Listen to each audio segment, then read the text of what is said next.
ایک ہفتے بعد ہی صبا کو بیاہ کر اپنے گھر لے آیا۔ میری پہلی بیوی نے اسے دیکھ کر لمحہ بھر کے لیے خود کو روک لیا، مگر پھر خاموشی سے آگے بڑھ گئی۔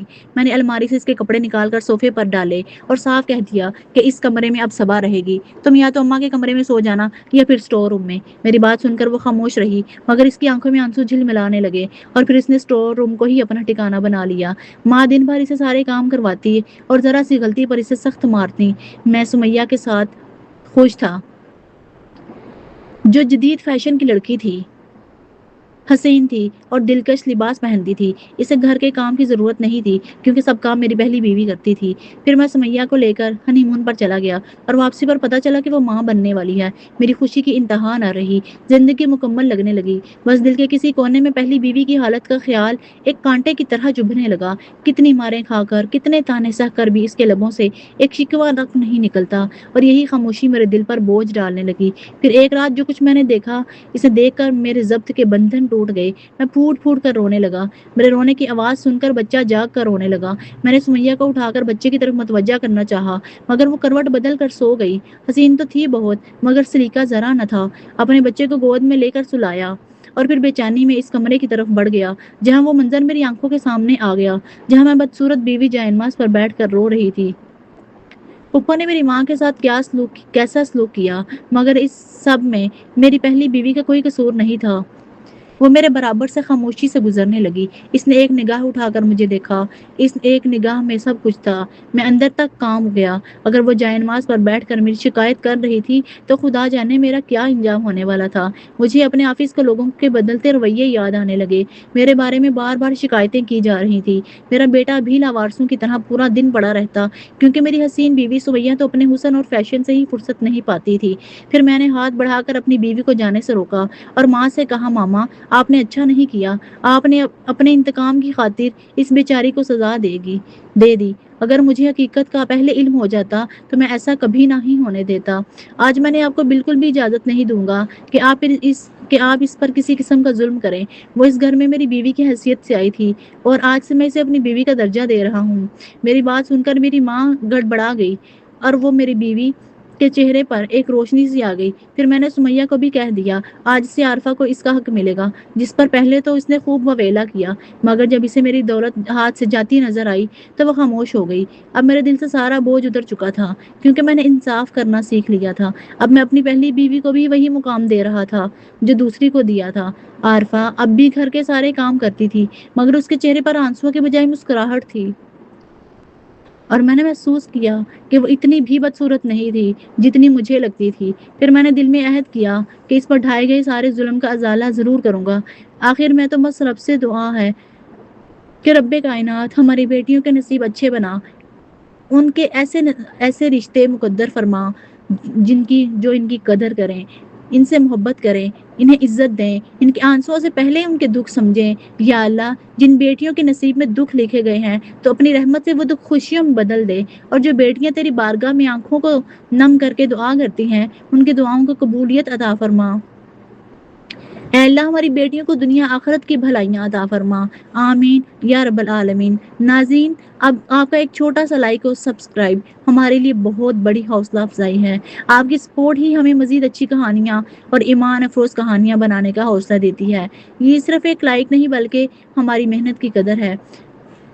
اپنے ویڈیو کو اپنے پیاروں کے ساتھ بھی شیئر کریں تاکہ نیکی کا پیغام زیادہ سے زیادہ لوگوں تک پہنچے۔